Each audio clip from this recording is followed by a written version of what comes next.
Teniendo claridad que al hablar de gentiles nos referimos a esa descendencia de Abraham que perdió su herencia, que fue dispersada, que dejó de ser pueblo y ya no obtuvo más misericordia del Padre, teniendo la claridad que al hablar de gentiles nos referimos a la descendencia de Efraín, podemos comprender con toda claridad a partir de aquí el relato bíblico.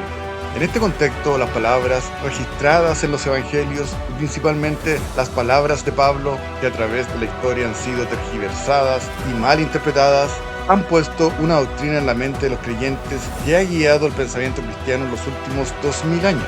Esta es la predestinación, la que a su vez da origen a dos ideas: predestinación o libre albedrío. En este sentido surge la pregunta: ¿estamos predestinados hacia la salvación o condenados de antemano? ¿O tenemos el poder de elegir nuestro destino? Estos son temas que han motivado amplias discusiones teológicas y hasta nuestros días continúan las disputas en la amplia diversidad de iglesias existentes en la actualidad. Las diversas posturas no llegan a consenso y difícilmente llegarán a uno, debido a que las iglesias cristianas han soslayado un tema fundamental frente al cual continúan ciegos. Como lo hemos explicado ampliamente, la Iglesia se ha olvidado de las raíces que dieron origen a los textos bíblicos, y mientras desconozcan esta realidad, difícilmente llegarán a un punto de encuentro y continuarán en discusiones que no los ha de llevar hacia ninguna conclusión. Esto es para que se cumpla la palabra de Yahweh. El castigo de Yahweh a Efraín incluye también que su pueblo permanecería cegado, tal como lo señaló el profeta Amós. He aquí vienen días, dice Yahweh el Señor, en los cuales enviaré hambre a la tierra, no hambre de pan, ni sed de agua, sino de oír la palabra de Yahweh. E irán errantes de mar a mar, desde el norte hasta el oriente. Discurrirán buscando palabra de Yahweh y no la hallarán. La palabra de Yahweh es inmutable y fiel su cumplimiento, y así se ha cumplido hasta hoy. Toda la historia que conocimos en esta serie de videos va a ir perdiéndose con el paso de los siglos. Aquel pueblo que ha permanecido lejos va a hacer realidad las palabras del profeta Amós. Buscarán la palabra de Yahweh, pero no la hallarán, dando con esto origen a doctrinas que nada tienen que ver con los mandamientos que Yahweh dejó expresamente en su palabra. En esta ocasión nos centraremos en doctrinas surgidas ante la confusión de un pueblo que aún permanece alejado de su Creador.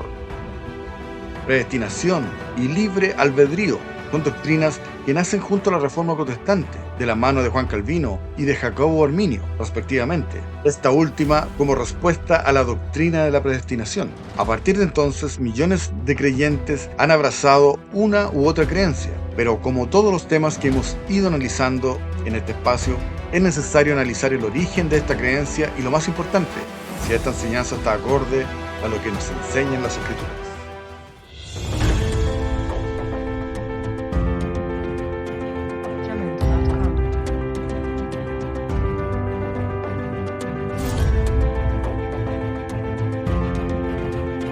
Hola a todos, mi nombre es Gabriel Elías y les doy la bienvenida a mi canal de YouTube. Hay cosas que debemos saber y este espacio es para ello. Quédate con nosotros, suscríbete y activa la campana de notificaciones. Vamos con el tema de hoy.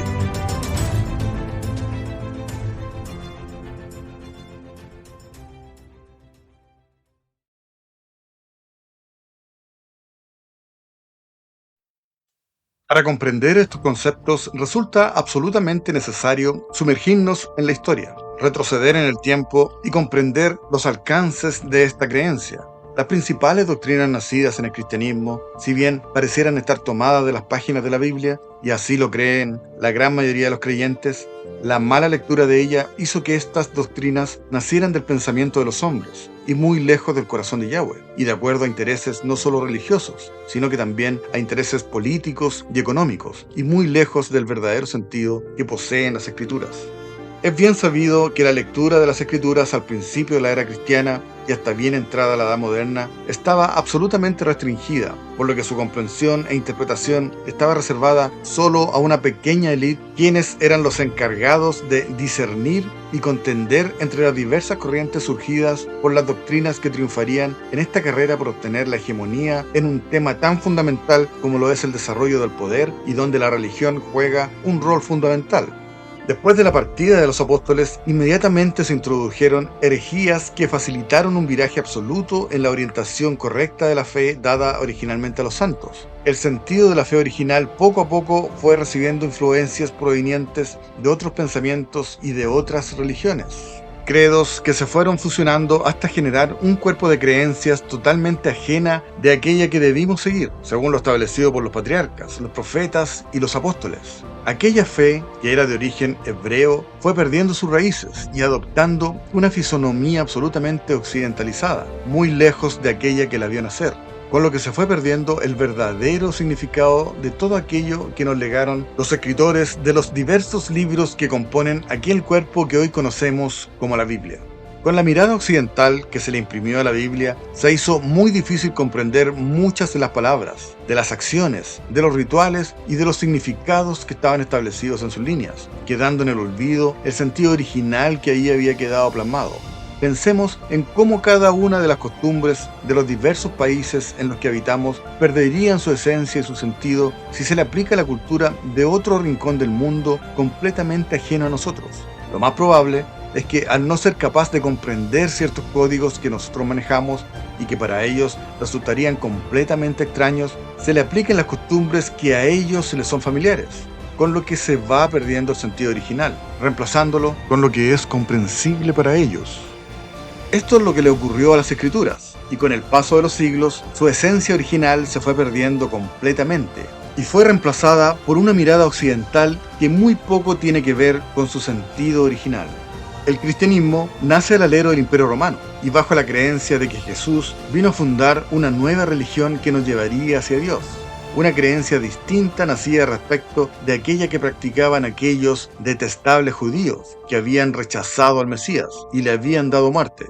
Aquel cristianismo que conocemos hoy debió sortear una inmensidad de lecturas que fueron naciendo producto de interpretaciones o de nuevas revelaciones que recibían los nuevos profetas o líderes de los diversos grupos religiosos que nacieron en los primeros siglos y antes de su consolidación como religión oficial del Imperio Romano. Y por supuesto, cada una de ellas poseía la convicción de ser la verdadera y más fiel seguidora del mensaje de Jesús.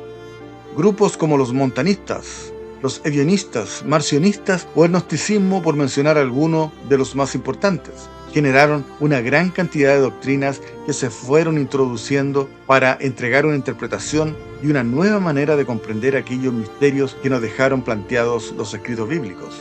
Detallar cada postura daría origen a un estudio independiente de este.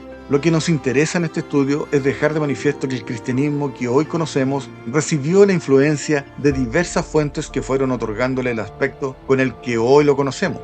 Pero esta amplia gama de creencias también rivalizaba con otras creencias provenientes de otros rincones del imperio, como la religión egipcia, babilónica, el mitraísmo, el maniqueísmo, entre otras. Lo cierto es que las creencias de todas estas corrientes se fueron mezclando hasta que finalmente, y después de duras disputas, principalmente después de la discusión entre las corrientes arrianas y la de Atanasio, es que se llama el Concilio de Nicea por el emperador romano Constantino en el año 325, para establecer las doctrinas de la religión que dominaría el imperio.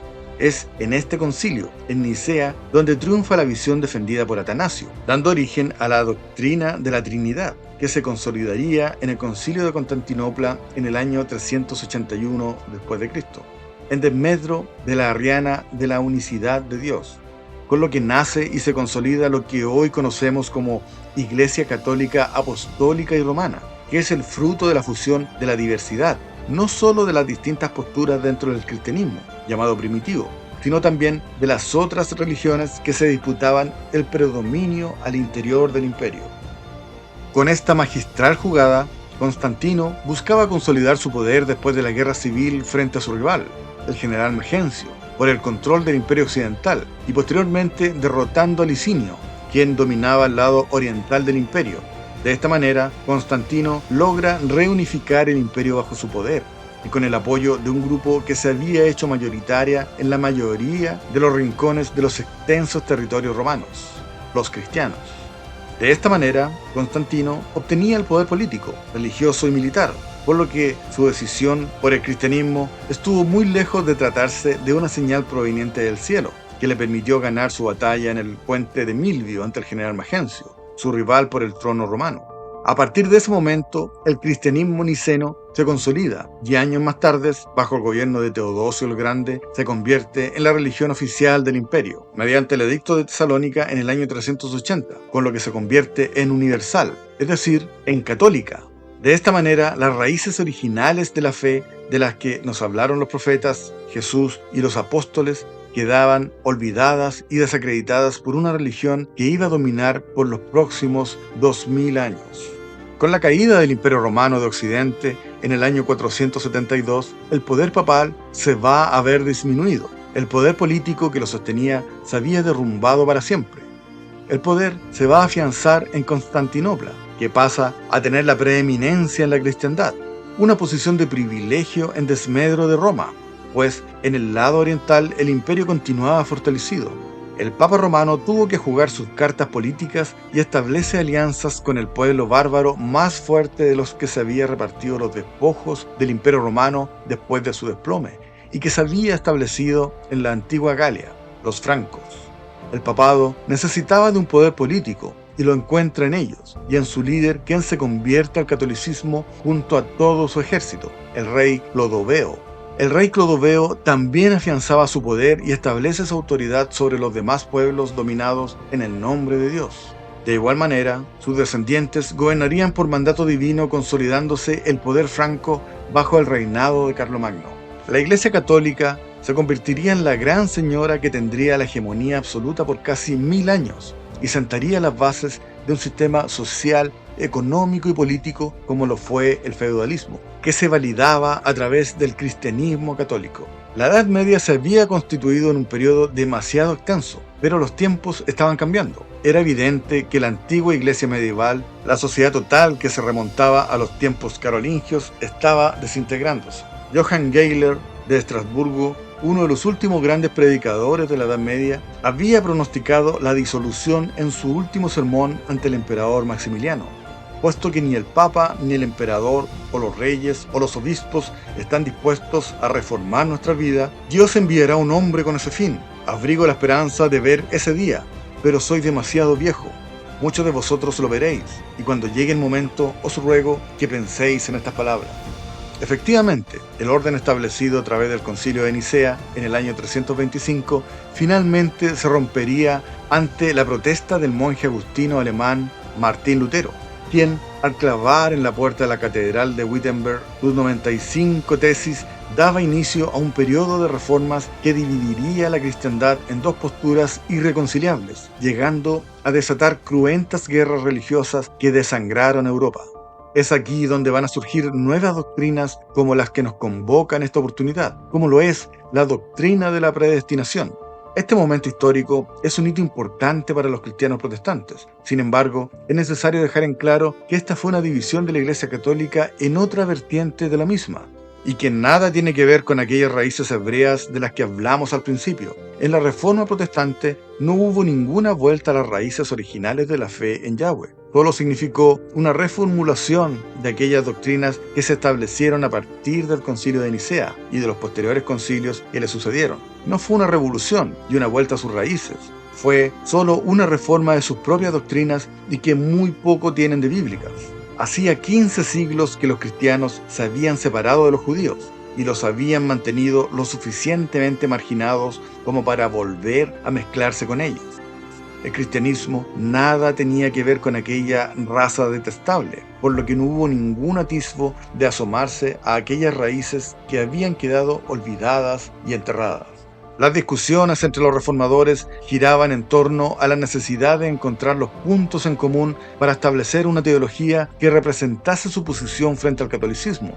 Como ejemplo, podemos citar la discusión en el coloquio de Marburgo realizado entre los días 1 y 4 de octubre de 1529, donde la problemática giraba en torno a la presencia de Cristo al celebrarse la Eucaristía. Para Lutero, en la Santa Cena, debía enseñarse que el cuerpo y la sangre de Cristo estaban realmente presentes al momento de comulgar. Para Ulrico Zwinglio, en cambio, el pan y el vino eran solo una representación, por lo que constituía solo un símbolo. Discusiones como esta demuestran cuán lejos estaban los reformadores de las verdades bíblicas, debatiendo asuntos que provenían del paganismo y no de los textos bíblicos. Jesús no instituyó ninguna Santa Cena, como lo señala el catolicismo y el protestantismo. Antes de morir, Jesús y sus discípulos celebraban aquello que es mandamiento perpetuo, ordenado por Yahweh a través de Moisés, como lo es el Pesaj. Alargarnos en extenso de las diversas disputas teológicas que surgieron de la Reforma Protestante significaría desviarnos del tema que nos convoca en este video, el cual es la doctrina calvinista de la predestinación. Hasta nuestros días, el cristianismo ha mantenido una idea errónea que lo ha llevado hacia conclusiones equivocadas. En este contexto podemos señalar, según una perspectiva cristiana, que Yahweh habría mantenido una relación privilegiada con Israel, pues el mundo estaba dividido entre estos y los gentiles, y que esta relación con Israel se mantuvo por un espacio de 2000 años. Yahweh habría elegido a Israel con la finalidad de mantenerlo como un modelo de un pueblo guiado por Dios y obediente a Él. La mala lectura de las Escrituras ha llevado a la creencia de que, al no cumplir con este propósito y violar su ley, Yahweh suspendió las relaciones que por estos 2000 años había mantenido con ellos. De esta manera, Israel habría perdido esta relación privilegiada, abriéndose de esta manera una nueva etapa, en la cual Yahweh giraba su mirada hacia un nuevo pueblo, hacia los gentiles, y la misión que hasta entonces habría pertenecido a Israel, ahora le correspondía a la Iglesia y a las naciones gentiles. Lo que hemos señalado en este último párrafo se ha explicado en extenso en esta serie de videos, y podemos entender cómo esta errónea concepción de las Escrituras ha llevado al error y a la confusión que hoy experimenta la cristiandad, al no ser conscientes de su historia y de su origen, al no comprender que la historia de Israel es su propia historia. Es esta confusión y la ignorancia respecto de las Escrituras lo que ha llevado a cometer grandes errores doctrinales, como la que investigamos en este video, y que tuvo su origen a partir de la Reforma Protestante.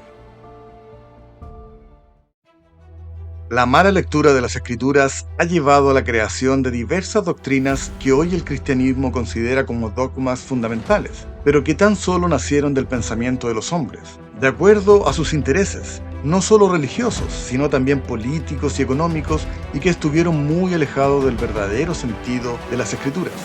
La Reforma Protestante, si bien produjo un quiebre importante y una apertura de las Escrituras hacia la gente común, quienes con el transcurso de los años van a tener acceso a su lectura, lo cual valoramos como una victoria importante para el conocimiento de la palabra de Yahweh en todo el mundo, también impuso creencias equivocadas que han permanecido en el tiempo y han permeado las creencias de millones de creyentes en el mundo entero. Después de tener una visión histórica respecto del origen de las creencias protestantes, continuamos con una segunda parte para comprender un concepto que ha penetrado el pensamiento colectivo de un pueblo que en este último tiempo está llamado a despertar y conocer su verdadero origen y cuál es su destino, y que la historia de Israel es su propia historia. Mantente atento y acompáñanos en la conclusión de esta temática que ha llevado al error a millones de creyentes. Hasta entonces.